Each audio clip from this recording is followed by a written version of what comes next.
Welcome back to the Proverbs series, guys. For today's video specifically, I want to go to chapter 19, verse 21, which reads, "Many are the plans in a person's heart, but it is the Lord's purpose that prevails." Oh my gosh. Hey, man, you know how when you're at church sometimes, this doesn't really happen at my church because we're an Asian church. And so that usually they're not like super, reactive. But you ever been to church and like the pastor just drops either a profound statement or he drops a profound verse? Well, yeah, this is how I'm feeling towards Solomon right here for saying that. Because my gosh, does it apply to does it resonate with me and pertain to me? Because bro, we haven't even. I'm just gonna shoot straight right here. We haven't even gotten to the context, but bro, the amount of planning that I do under the presumption that I'm gonna freaking live like tomorrow, it's unbelievable, bro. Like, I just gotta let the Lord guide my steps and let my own self just go wherever He takes me diligently. Anyways, here's why I wanted to look at this verse. We are a planning culture, right? We have this sounds like, again, like I'm telling you guys, this is how I am, bro. We have 5-year plans, career roadmaps, financial projections. I don't do this, but like vision boards, I know some of us have, and productivity systems designed to help us execute on the futures we have imagined for ourselves. And there's nothing inherently wrong with that stuff, right? Planning is an expression of the intelligence and agency God built into us. But the problem is not that we plan. The problem is what we do with the plan when life does not cooperate with it. Oh, I'm telling you, bro, because like at some point, everyone who has ever made a serious plan has had it disrupted, right? The career path that closed without warning, the relationship that did not go where it was supposed to in our minds, the timeline that fell apart, the future that was carefully constructed and then dismantled by circumstances that nobody planned for. And in those moments, the question underneath all the practical scrambling is a deeply theological one. Is anyone actually in charge here, or are we just making plans in a universe that doesn't particularly care about them? But Proverbs 19:21 answers that question directly, and the answer it gives is both humbling and deeply stabilizing.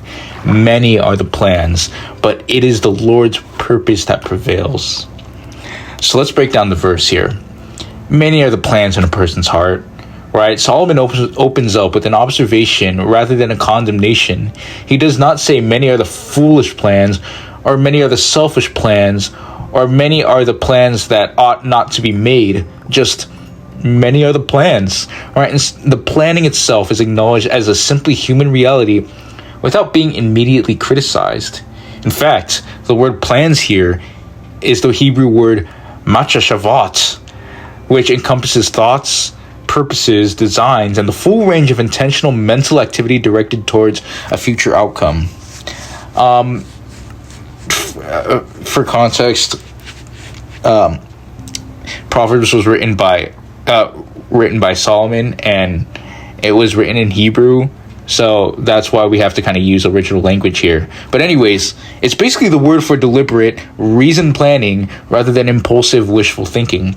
So these are not daydreams he's talking about, right? These are real, considered intentions about how life should go. And the word heart reinforces this too, because in Hebrew, thought, the heart, as we have established throughout this series, is the command center of the whole person, the seat of intellect, will, and desire together.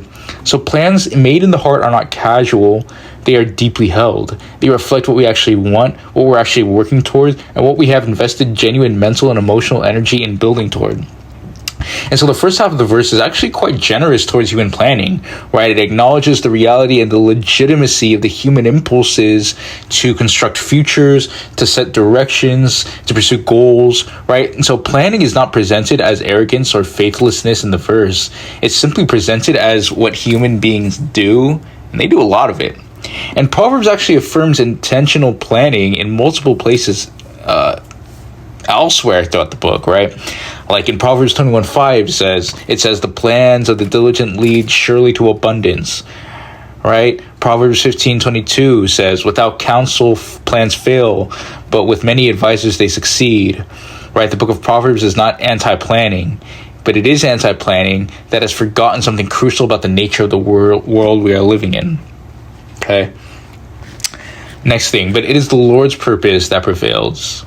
The second half of the verse is where everything shifts, and the Hebrew rewards the careful attention. Even though we are reserving a religional language for only the most important moments, this is one of them. The word translated purpose is aitza, which means counsel, advice, or plan, but specifically, the kind of plan that originates from wisdom and carries the authority of the one behind it. And the word translated prevails is takum, meaning to stand, to rise up, to be established as enduring. And so the contrast is between the many plans of the human heart and the single purpose of God that stands. Human plans are plural, varied, constantly revised, frequently contradicted by each other, and subject to the infinite variables of a world that we don't control. But God's purpose is singular and it stands, not because it overpowers or plans through brute force, but because it is the only plan operating with full knowledge of every variable, full authority over every outcome, and full wisdom about what the actual end of the story should be. And so this is not a verse about God being opposed to human agency. No, it's a verse about the relationship between human plans and divine sovereignty, and that relationship requires careful handling because it is one of the most commonly misunderstood dynamics in all of Christian theology. I think the most clarifying illustration in Scripture is once again the story of Joseph, right? We've brought that up before, but his brothers planned to get rid of him. Potiphar's wife planned his imprisonment. The cupbearer planned to remember him and forgot. Pharaoh planned to find someone to interpret his dream and found Joseph. Every human plan in that story, including Joseph's own, was partial, flawed, and frequently interrupted, but the purpose of God moved through all of them, over all of them, and ultimately established itself in an outcome none of the human planners had imagined or intended. And so Genesis 50:20 remains the interpretive key. You meant evil against me, but God meant it for good. Multiple human plans, right? But one prevailing divine purpose.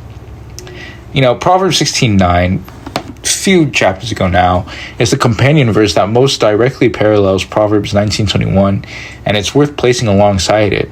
The heart of man plans his way, but the Lord establishes his steps, right?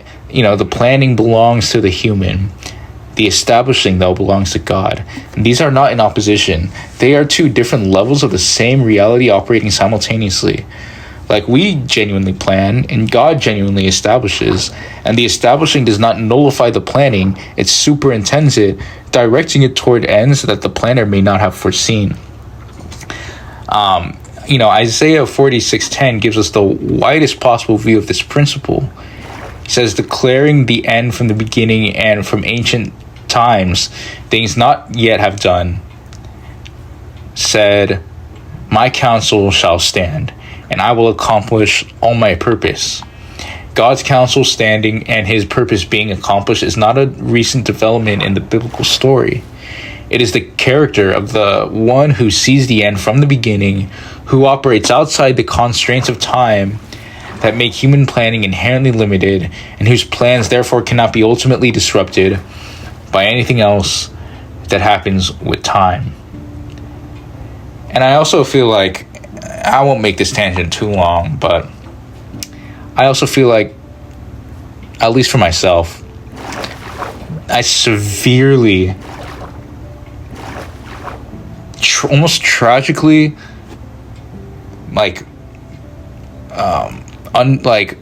underestimate God's providence and his sovereignty in the working out of his plans.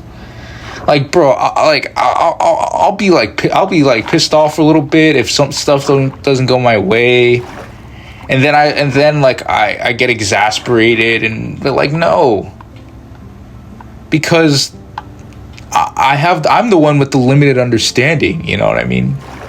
Like, I'm the one that doesn't understand what is even best for me, right? And so that's what I'm trying to say, is that God truly is like, he's God in control, and I just don't know it. I also see it sometimes, man.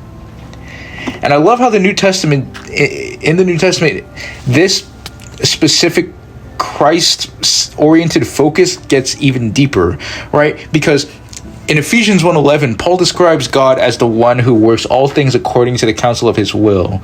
All things.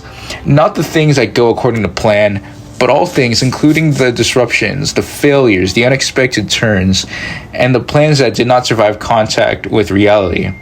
The counsel of his will is the prevailing purpose of Proverbs 19:21, expressed in its fullest theological form. So let me just give a practical application here, I'll give you guys several, because as I always say in my videos, I truly believe that turning knowledge into action is one of the most important parts of our Christian walk. And so the first thing is to hold our hands with open hands rather than a clenched fist, right? The most immediate practical implication of this verse is about the posture with which we carry our plans. Planning itself is affirmed. The diligent person plans. But plans held with a clenched fist, plans we have made our identity and our security, plans we will not release even when God's purpose is clearly moving in a different direction, like those plans become idols rather than tools. James 4:13-15 gives us the practical expression of what open-minded planning actually looks like. Come now, you who say, today or tomorrow we will go into such and such a town and spend a year there and trade and make a profit, yet you do not know what tomorrow will bring. What is your life? For you are a mist that appears for a little time and then vanishes. Instead, you ought to say, if the Lord wills, we will live and do this or that. The if the Lord wills is not a verbal formula to attach to our sentences. Right? It is a genuine posture of submission built into the very act of planning.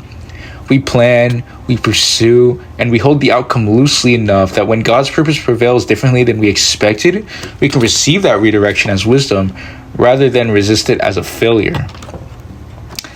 The second thing is to let disrupted plans become opportunities to look for God's prevailing purpose. Because when our plans fall apart, right, the natural human response is frustration, grief, and the scramble to reconstruct a new version of what we had. And all those responses are understandable, and some of them are even appropriate. But in Proverbs 19:21, it invites us to add a different question to the process. Like, where is God's purpose prevailing here? The disruption of a human plan is not evidence that nobody is in charge. It is frequently the very mechanism through which the Lord's purpose establishes itself. This does not mean that every disrupted plan is immediately interpretable as divine redirection, but it means we should resist the conclusion that a fallen plan equals a failed life, and instead maintain the expectation that the one whose purpose prevails is actively working within the disruption towards something we have not yet seen.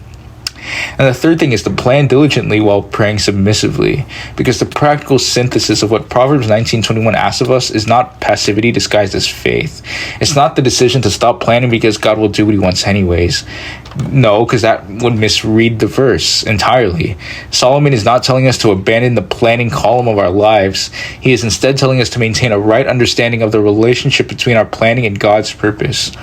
We plan with all the diligence, wisdom, and intentionality that Proverbs elsewhere commends, and we pray with all the genuine submission of someone who knows that the establishing of those steps belongs to God rather than us, right? And so Proverbs 3:5-6, which anchors this entire series, is the operating principle that makes Proverbs 19:21 livable. Trust God with all your heart. Do not lean on your own understanding. Acknowledge him in all your ways, and he will make your path straight. The straight paths are his work, but the walking is ours. So let me just give a closing thought here. Right, Proverbs 19:21 is one of the most quietly stabilizing verses in the whole book, and its stabilizing power comes from exactly what makes it initially uncomfortable, that our plans do not have the final word, which feels like a loss until we understand who does. Right, the one whose purpose prevails is not indifferent to our plans. He is not waiting to frustrate them for his own amusement. No, he is the God who works all things according to the counsel of his will, who sees the end from the beginning, who turned the worst plan of Joseph's brothers and the worst act of human history history into the greatest redemptive purposes imaginable. Look, God's purpose prevailing over ours is not a threat. It is the best possible news about whose hands the future is actually in. So we got to plan well, hold loosely, and trust the one whose purpose stands.